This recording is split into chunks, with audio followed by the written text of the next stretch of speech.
bukan payan apa aja.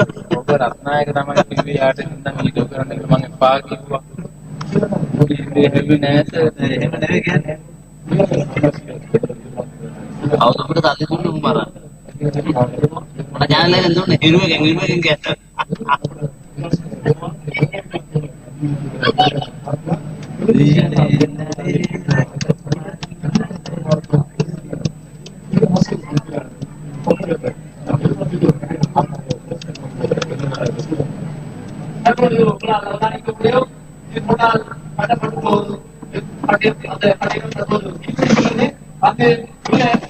பொதுமக்களை எவ்வாறு விமானப்படையினர் வீட்டுக்கு வருகிறார்கள் என்பதை அதை தாக்கி அதற்கான நடவடிக்கைகளை அவர்கள் எவ்வாறு மேற்கொள்கிறார்கள் என்பது தொடர்பான விளக்கங்களை